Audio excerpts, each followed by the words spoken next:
Esse é o Mundo em Revolução e nós vamos falar agora sobre a situação na Ucrânia, hoje, dia 25 de abril de 2024, 8 horas da manhã aqui no Rio de Janeiro, 2 horas da tarde lá em Kiev, no momento que eu gravo esse vídeo, e tivemos alguns estranhos incêndios aqui na Rússia, um em Moscou, um em Omsk, longe pra caramba aqui, mas não se sabe, pode ser alguma sabotagem. Foram incêndios aqui em Omsk, num depósito de óleo, e em Moscou, num armazém. Os ucranianos derrubaram um míssil Ra-69 russo que foi lançado contra a Ucrânia e foi só isso de ontem para hoje. Na linha de frente teve poucos avanços, mas a gente tem duas novidades. Uma novidade ruim: aqui em Ocheretny, os russos tomaram Novo Barmutivka e iniciaram um ataque contra Solovyov, né? Felizmente o breakthrough não se confirmou, como a gente explicou ontem, mas a situação ainda é muito grave. A questão aqui, para conter esse avanço russo, ainda vai ter um custo muito grande para os ucranianos aqui. Então eles estão aqui em Solovyov e também avançaram aqui na direção dessa estrada aqui, nesse sentido. Essa é a notícia ruim. A notícia boa foi aqui em Kreminá, em que os russos tentaram avançar em direção Yampolivka e acabaram perdendo, não apenas não conseguindo avançar, como perdendo terreno aqui nessa região também, né? Fora isso, não teve grandes mudanças na linha de frente, no resto das posições todas, né? Bom, o Biden assinou ontem mesmo a ordem lá de ajuda para a Ucrânia, então o que foi aprovado já está valendo, e daí já começam os esforços para enviar as armas para a Ucrânia, né? Inclusive, já foi listado o primeiro pacote que vai ser enviado, de $1 bilhão, com um monte de coisa, inclusive HIMARS. E aí, o pessoal na Rússia está apavorado com isso, com o negócio dos HIMARS, só que, lembra aquela questão que a gente falou? Por que estão falando que vai enviar HIMARS, né? Porque não faz sentido isso geral, e o ideal é mandar isso em segredo para ser usado, né? A questão é que, na verdade, eles já fizeram isso, né? No último pacote que os ucranianos receberam, já estariam 100 HIMARS. Lembra, eles receberam um pacote menor de $300 milhões, que ainda era do valor do pacote anterior, um saldo que tinha ainda, e incluiu 100 HIMARS aquele pacote, e alguns já foram usados, né?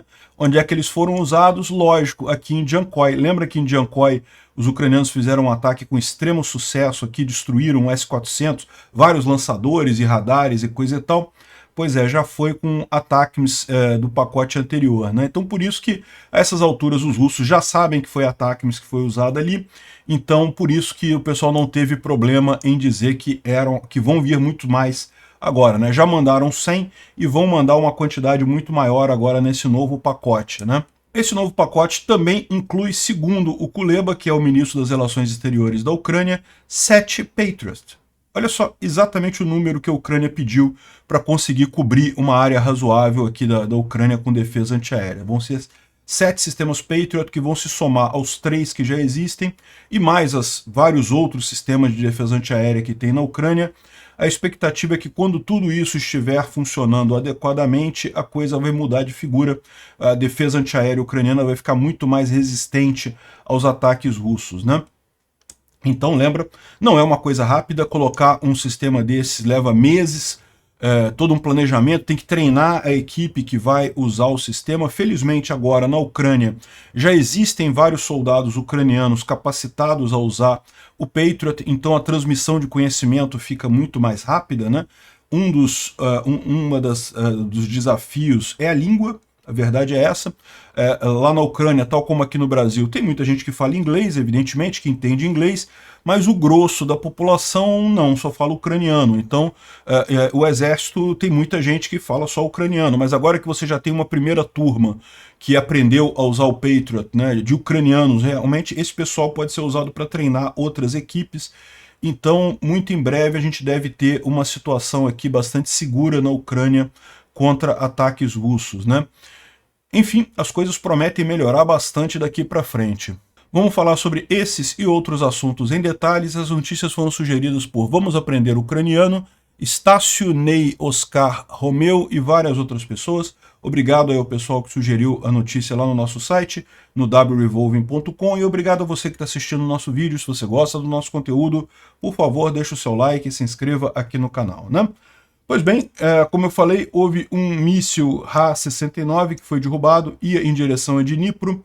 mas foi derrubado pelos ucranianos. Foi o único ataque russo de longa distância feito ontem, né? Bom, a gente tem alguns incêndios que, olha só, isso aqui deve ser acidente, tá? Isso aqui em Moscou eu não acredito que seja outra coisa, não. Isso aqui muito provavelmente é acidente, tem aqui uma nuvem grande, coisa e tal, mas sabe como é que é? As condições lá em Moscou, em termos de prevenção de incêndio, parecem muito ruins. E também tem aquele pessoal, aquela coisa, né, do pessoal tá com a economia muito ruim, então o pessoal começa a botar fogo em loja para receber seguro, esse tipo de coisa. É uma coluna de fumaça impressionante, mas não parece nada demais aqui. Parece que é um armazém que pegou fogo aqui, né? Bom, isso daqui já é diferente. Isso daqui em Omsk é bem longe da Ucrânia isso, tá? Não é perto não, é aqui, ó. Só que isso daqui é num depósito de óleo, tá vendo aqui? É um grande depósito de óleo. Dá para ver aqui a coluna de fumaça ali na região, dá para ver os tanques pegando fogo, dá para ver as PSV cuspindo aqui, as PSV desesperada para tentar aliviar a pressão, cuspindo fogo para tudo quanto é lado. Então, ou seja, isso daqui, bom, pode ser um acidente também? Pode ser um acidente, evidentemente, mas a gente sabe que os ucranianos têm equipes de sabotagem dentro da Rússia, né? E então isso aqui pode ter sido de fato uma sabotagem ucraniana nesse local aqui. Isso aqui faz sentido, né? Segundo a mídia russa, está dizendo que um fogo muito forte começou num armazém em Omsk. Os tanques com petróleo, com produtos de petróleo, pegaram fogo próximo da estação de trem que tem ali na região, né? As causas do incêndio estão sendo estabelecidas, a situação da emergência está sendo feita ali na região. Parece que o incêndio cobre uma área de 1.000 metros quadrados, né? Então, isso aqui, assim, certamente não foi drone, pode ter sido sabotagem, né? Bom, falando sobre a linha de frente, a gente tem algumas informações interessantes. Isso daqui foi um ataque ucraniano contra um posto de controle em Avdiivka. Aqui está o posto de controle russo em Avdiivka, né? Foi identificado lá pela inteligência ucraniana. E os ucranianos usaram alguma coisa para atingir isso daqui. Pode ter sido o ATACMS? Pode até ter sido o ATACMS, mas aqui não precisa, tá? Porque esse ponto aqui é em Avdiivka, ou seja, a gente está falando de coisas que são muito perto da linha de frente, então pode ter sido usado HIMARS normal, pode ter sido usado até obus normal, né? Existem alguns projéteis de obus, né, que hoje tem também guia por GPS, que tem vários tipos de obus, de fragmentação, de incendiário, então, enfim, não sabemos o que foi aqui. Eu acho que o mais provável é HIMARS, o HIMARS normal, não o ATACMS. Mas o interessante é que a informação é que haviam 2 oficiais de alta patente russos no local no momento do ataque, e a inteligência ucraniana acredita que um deles foi neutralizado nisso daí. Então, um foi neutralizado, o outro certamente foi ferido, talvez não neutralizado. Foi o resultado desse ataque aqui contra Avdiivka, né? Outro ataque de sucesso ucraniano foi na área de Kriminá. Isso daqui é um radar 96L6E, que é um radar para defesa antiaérea. O radar foi totalmente destruído. Como eu falei para vocês, num sistema de defesa antiaérea, destruir o radar, na verdade, é até mais importante do que destruir os lançadores. Tipicamente você tem um radar e vários lançadores. Destruir o radar impede que você use os lançadores, então foi uma coisa aqui bastante positiva a destruição desse radar. Isso aconteceu em Kriminá. Kriminá fica nessa região aqui. A gente vai falar daqui a pouco sobre o prejuízo russo aqui próximo de Terni, mas esse radar estava em algum lugar aqui próximo a Kriminá. E é um radar muito, muito importante e foi destruído aí nesse ataque ucraniano também, justamente com HIMARS também ali na região, né? Bom, continuam a aparecer os Blyat móvel, né? Os Blyat móvel, Blyat é um palavrão em russo, e o pessoal chama de Blyat móvel isso daqui, que é os tanques adaptados com uma casca de tartaruga em volta para proteger de drones e coisa e tal. E, bom, talvez isso até funcione, mas certamente isso cobra um preço em termos de mobilidade e visibilidade do pessoal do tanque aqui, né?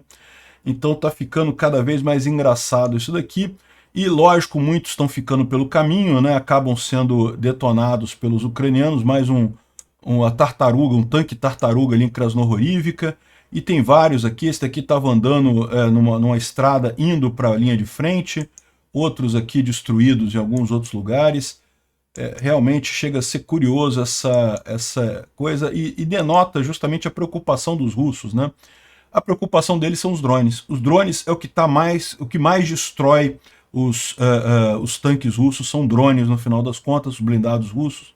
E no final das contas é isso daí, o pessoal tentando aqui fazer cada coisa aqui, cada engenhoca que eles estão fazendo aqui. E veja, esse tipo de coisa aqui não quer dizer que seja inútil, tá? De fato, né, se eles estão fazendo isso daqui, mostra que o drone pode, talvez isso daqui consiga parar o drone, né? Mas é uma questão que realmente é muito frágil. Rapidamente os ucranianos vão conseguir uma maneira de contornar isso daí, talvez botar 2 drones, um depois do outro. O primeiro abre um buraco nessa rede aí, o segundo atinge no mesmo lugar. Enfim, no final das contas, o que mais mostra isso daqui é o desespero dos russos com a guerra eletrônica com os drones, né? Bom, um outro problema que os russos estão tendo na linha de frente também é isso daqui, ó. Isso aqui é um obus, né, um obuseiro, né, a arma que atira munição ali de artilharia, e com o barril que eles chamam, ou o cano da arma explodido, né? Explodiu porque, segundo eles estão dizendo aqui, são as cápsulas da Coreia do Norte, que seriam de baixa qualidade e teriam a tendência a explodir e destruir a arma. Se é isso, obrigado Coreia do Norte, porque, né, na verdade, você fazer isso, ter munição de má qualidade é ainda pior do que não ter munição, porque você perde a arma. Esses obuseiros, os russos têm bastante deles, tá? Não tem pouca quantidade não. Mas ainda assim, cada um desses é pesado, tem toda uma logística para trazer isso para a linha de frente. Então, muitos dos obuseiros que os russos têm são antigos, então à medida que vão sendo explodidos os obuseiros mais novos, a Rússia vai ter dificuldade com isso daqui, né? Bom, falando sobre a tentativa de avanço russa lá em Terni, né? Esse aqui é o canal Reporting from Ukraine. Aliás, o cara do Reporting from Ukraine está pedindo para o pessoal assinar lá o Patreon dele. Eu já assinei o Patreon dele para dar uma ajudada lá, porque ele está sofrendo muita censura do YouTube, né? Eu não estranho isso, eu também tenho feito isso. Eu também tenho sofrido muita censura do YouTube, tenho colocado todos os meus vídeos como não monetizados, mas, aliás, isso mudou agora, tá? Meus vídeos voltaram a ser monetizados, pelo menos os da Ucrânia, os de Israel ainda não, mas os da Ucrânia estão monetizando de novo aqui no canal. Então melhorou alguma coisa lá no algoritmo, lá alguém lá puxou a orelha de alguém lá dentro do YouTube e voltou esse negócio. O que ele suspeita é o mesmo que eu suspeito, de tempos em tempos o pessoal Russetti faz uma campanha de cancelamento e aí gera um monte de alerta, e aí algum sistema automático do YouTube meio que esconde o canal, né, ou proíbe o canal, e infelizmente isso leva um tempo até o pessoal no YouTube perceber o problema e corrigir o problema, e nesse meio tempo você está sem faturar, né? Então quem puder ajudar eles lá no Patreon, realmente vale a pena. Tem aqui o Patreon do Report from Ukraine. Lá você pode ver os vídeos gratuitos, tem vídeos gratuitos, e quem é membro do canal pode ver alguns outros adicionais e coisa e tal, né? Bom, esse daqui é um vídeo que está no YouTube mesmo, e ele explica aqui a situação aqui na região de Terni e Ampolivica, né?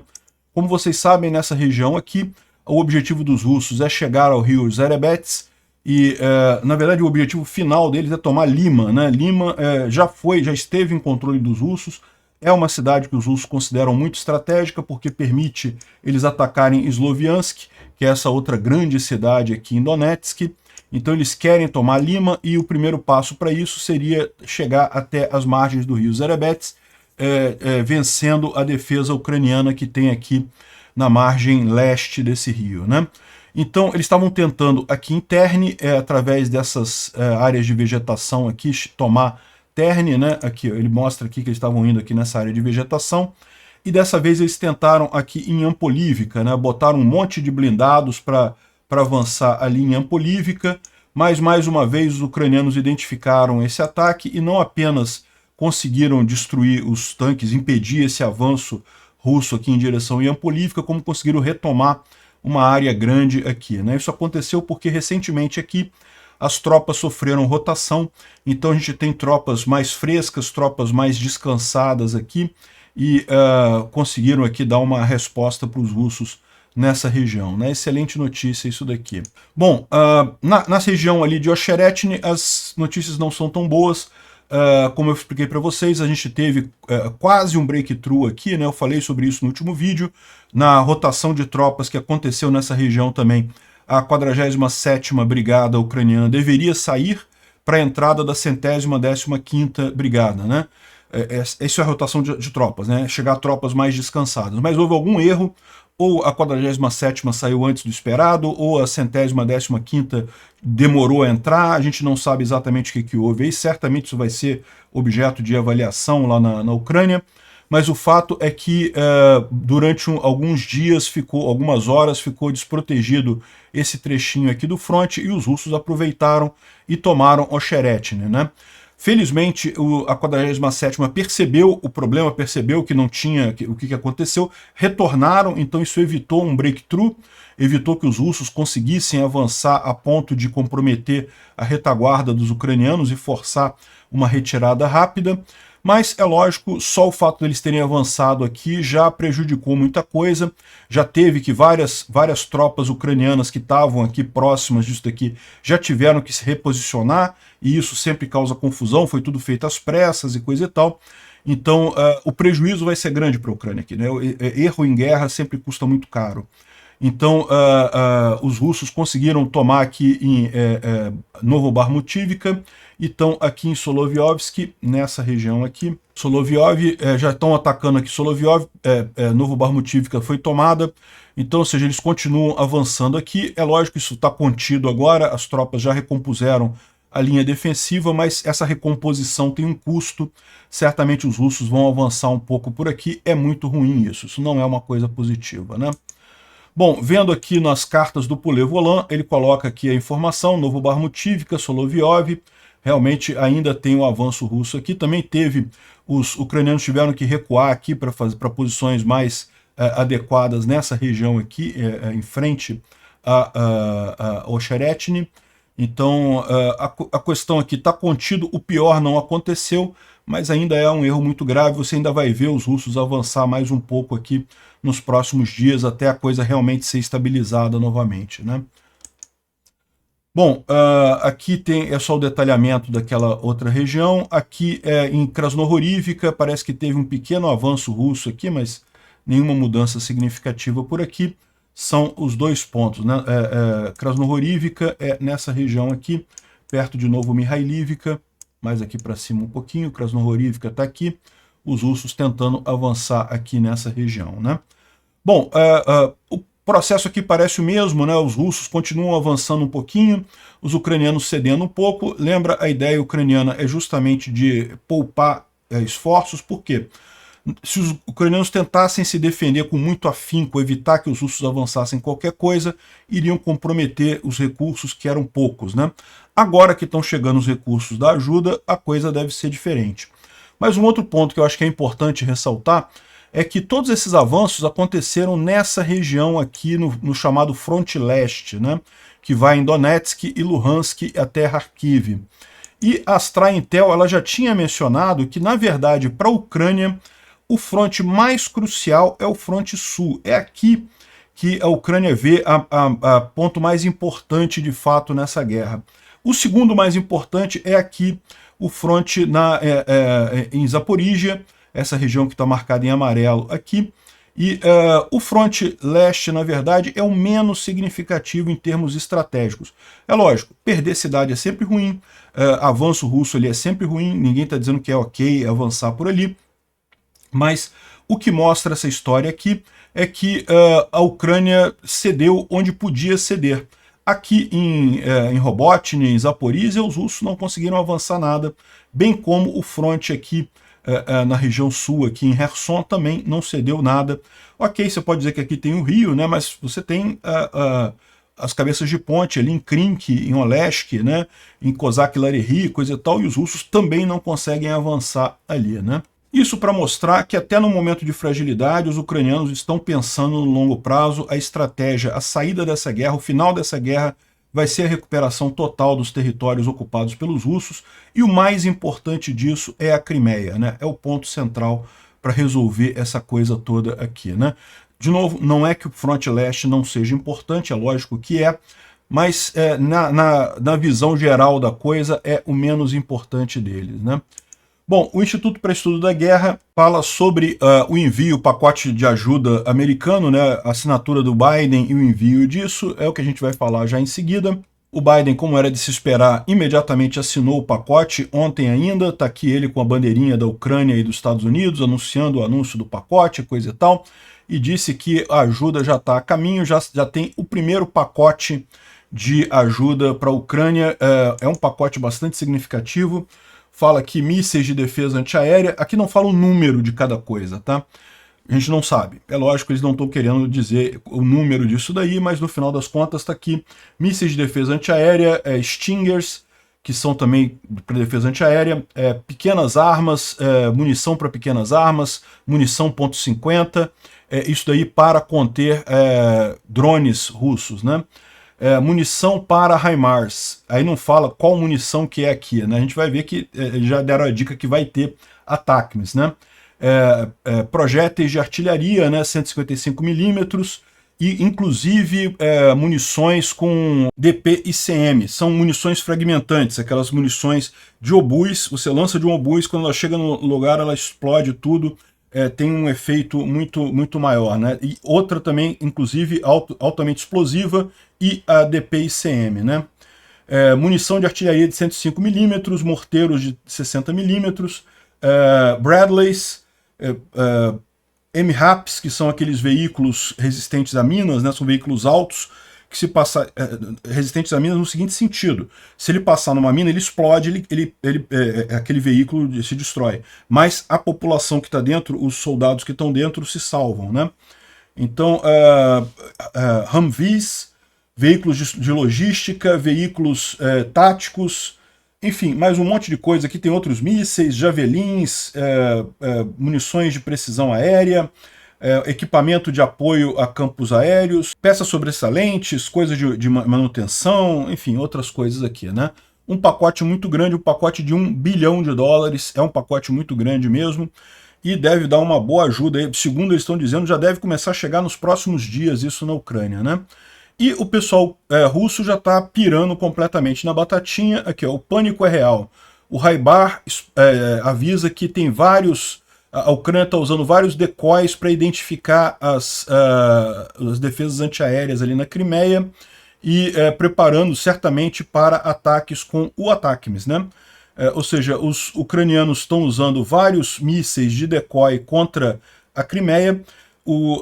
A gente falou sobre isso, né? Vários dias tem alarme antiaéreo em Sevastopol, alarme antiaéreo em Kerch, coisa e tal. Isso é o quê?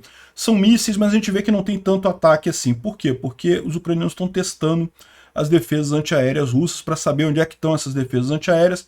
Agora que tem um ATACMS, depois faz um ataque com ATACMS para mapear isso daí e limpar a defesa antiaérea da Crimeia completamente, né? Esse certamente é o objetivo. E outra coisa que o pessoal coloca aqui é que tem vários drones americanos aqui, o RQ-4, que é esse drone enorme aqui americano que faz vigilância aérea, né? Isso aqui é um drone, né? Não tem piloto esse negócio, é todo aéreo, mas ele tem a capacidade de ver um monte de coisa ali, uma capacidade muito grande, né? E aí, é lógico, os russos estão na negação aqui, né? Esse cara aqui é o chefe da DPR, da, entre aspas, República Separatista de Donetsk, e ele está dizendo aqui que a entrega de mísseis ATACMS não vai mudar a situação. Nós temos experiência em destruir todos os mísseis da OTAN e não vai ter problema e não sei o que lá e coisa e tal, mas dá para ver que o cara está meio nervoso ali, está meio tenso falando isso, né? Outros aqui já estão na fase de aceitação já, dizendo aqui, ó, não, que está reportado que os ucranianos planejam atacar a ponte da Crimeia no dia 7 a 9 de maio. Eu não acredito que tenha isso, tá? Isso é os russos apavorados com essa história aí, né? Vocês sabem, dia 9 de maio é um dia muito importante para a Rússia, eles chamam de Dia da Vitória, e aliás o Putin falou que vai fazer um pronunciamento no dia 7 de maio, né? Será que o Putin realmente vai botar a galhada para dentro e anunciar a saída das tropas da Ucrânia? Não descartaria isso não, hein? Mas não acho que vai acontecer isso, né? Também não acho que os ucranianos vão atingir a ponte da Crimeia no dia 7 a 9. Está muito cedo, ainda tem, até esse material todo chegar, até a coisa toda se ajeitar, isso vai levar um tempo ainda, né? Mas certamente a possibilidade de destruir a ponte da Crimeia é significativa. Mas ela não vai ser destruída com o ATACMS, tá, gente? O ATACMS, a carga dele é muito pequena para destruir uma ponte. A ponte ela é muita coisa de concreto armado, não tem como destruir uma ponte com mísseis desse tipo, né? Agora, uma coisa que pode acontecer é o seguinte: se os ucranianos destruírem de fato todas as defesas antiaéreas aqui na Crimeia e no sul aqui da Ucrânia ocupada, eles podem decolar um avião aqui da Ucrânia, vir até aqui e bombardear a ponte da Crimeia aqui diretamente, né? Aí é outra história. Sem ter defesa antiaérea, fica fácil fazer isso, né? É isso que eles vão fazer? Vão usar talvez um submarino explosivo, vão usar o Taurus, né? Muita gente falando para usar o Taurus, né? Enfim, não sabemos como é que vai ser. Eu acredito que vai ser mais adiante a destruição da ponte da Crimeia, né? E, bom, a grande coisa é que, a grande notícia que a gente tem hoje, saiu aqui na Político, é que os Estados Unidos secretamente mandou mísseis ataques para a Ucrânia já, né? Ele está falando aqui dos mísseis de 300 quilômetros, tá? Eles já tinham mandado ataques de 160 quilômetros e no último pacote que teve, foi um pacote de 300 milhões de dólares que saiu há poucas semanas atrás. Era ainda um resto de dinheiro que tinha do pacote anterior, né, de ajuda para a Ucrânia. Aliás, segundo as contas de algumas pessoas, ainda tinha 4 bilhões do pacote anterior, mas é que burocracia tem isso, às vezes a alocação é definida, então não dava para usar, enfim, não sei, né. O fato é que conseguiram mandar já alguns pacotes, e o que eles estão falando aqui é que mandaram cerca de 100 ATACMS nesse último pacote, e a Ucrânia já usou esses ATACMS, né? Então tá aqui a informação da Político. Segundo eles estão dizendo aqui, o New York Times diz que mais de 100 desses mísseis já foram entregues para a Ucrânia até antes da votação na Câmara dos Representantes, né, na House of Representatives. Por quê? Porque foi no último pacote, no pacote que ainda era do financiamento anterior, né? E isso é que foi usado para destruir os S-400 lá em Jankoy. Vocês lembram, alguns dias atrás, a Ucrânia destruiu completamente vários lançadores e vários radares do S-400 aqui em Jankoy, nessa região aqui, que é uma região muito importante aqui na Crimeia ocupada, né? Então, ou seja, já está rolando esse tipo de coisa. Além dessa boa notícia, a gente tem a notícia de que a Ucrânia, nesse pacote alocado para a Ucrânia, contém 7 complexos Patriot. Veja, não nesse primeiro pacote que está chegando agora, tá? Esse primeiro pacote agora é emergencial, é coisa para linha de frente, é munição para linha de frente, não tem Patriot nesse primeiro pacote que está vindo agora. Mas segundo o Kuleba, que é o ministro das Relações Exteriores da Ucrânia, nesse grande pacote de ajuda de 61 bilhão de dólares e coisa e tal, que foi aprovado pelo Congresso, ali estão previstos 7 complexos Patriot, que é justamente o que os ucranianos pediram para conseguir cobrir todo o território da Ucrânia ali, né? Um deles é alemão e outros 4 estão sendo negociados e ele tem mais 2 em vista, né? Então tudo isso daí deve vir nesse pacote e ainda pode vir um adicional dos Estados Unidos lá, né? Uma outra boa notícia, uma casa de leilão holandesa vai fazer o leilão do super iate do Viktor Medvedchuk e doar o dinheiro para a Ucrânia.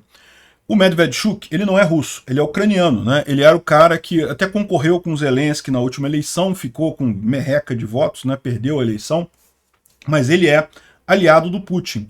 Quando começou a guerra, ele foi acusado de traição e todas as empresas dele na Ucrânia foram expropriadas pelo Estado, né? É lógico que isso é um exagero contra o indivíduo, mas nesse caso que o indivíduo estava conspirando com um outro país muito pior, né, muito mais autoritário, plenamente justificado a Ucrânia fazer isso. Então a própria Ucrânia pediu o leilão disso daí, que é de um cidadão ucraniano, foi tomado pelos ucranianos, e aí o dinheiro vai ajudar a Ucrânia no esforço de guerra. Excelente notícia isso daí, né? Isso aqui é muito engraçado. Isso daqui, vocês sabem, né? Agora foi aprovado lá na Ucrânia a lei de mobilização. Então vai começar a mobilização forçada de ucranianos agora, né? Eu sei que as Russettes já botaram um monte de vídeo por aí dizendo que não, que os ucranianos estão sendo caçados nas ruas e coisa e tal. Mentira! Agora que vai começar a mobilização forçada de ucranianos. Até aqui a demanda, a quantidade de ucraniano querendo servir, né, voluntariamente indo servir, era muito grande, não precisava fazer mobilização. Agora vai precisar de mobilização, né? Tanto que aprovaram a lei permitindo isso lá no Congresso ucraniano, o Zelensky já assinou a lei, e a partir de agora vai começar de fato a mobilização lá na Ucrânia, né? E aqueles vídeos que as U7 mostravam, não que, olha só, os ucranianos sendo perseguidos na rua e coisa e tal, era tudo vídeo de russo, eram os russos que estavam fazendo aquilo, né? Mas enfim, agora vai começar a mobilização na Ucrânia. Aqui está o comercial, ou um videozinho feito pelo pessoal lá sacaneando isso, mostrando a mobilização ucraniana, olha só. Eu tenho que tirar o som por causa da coisa, né? O cara... O cara tá andando na rua, tropeçou ali no pé do sujeito, opa, chega aqui, vem pra cá, vem pra cá.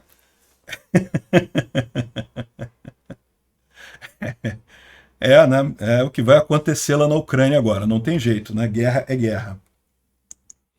Bom,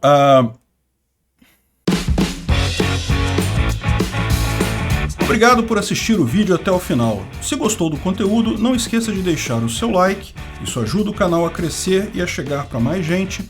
Se não gostou, deixe o dislike e explique nos comentários como podemos melhorar.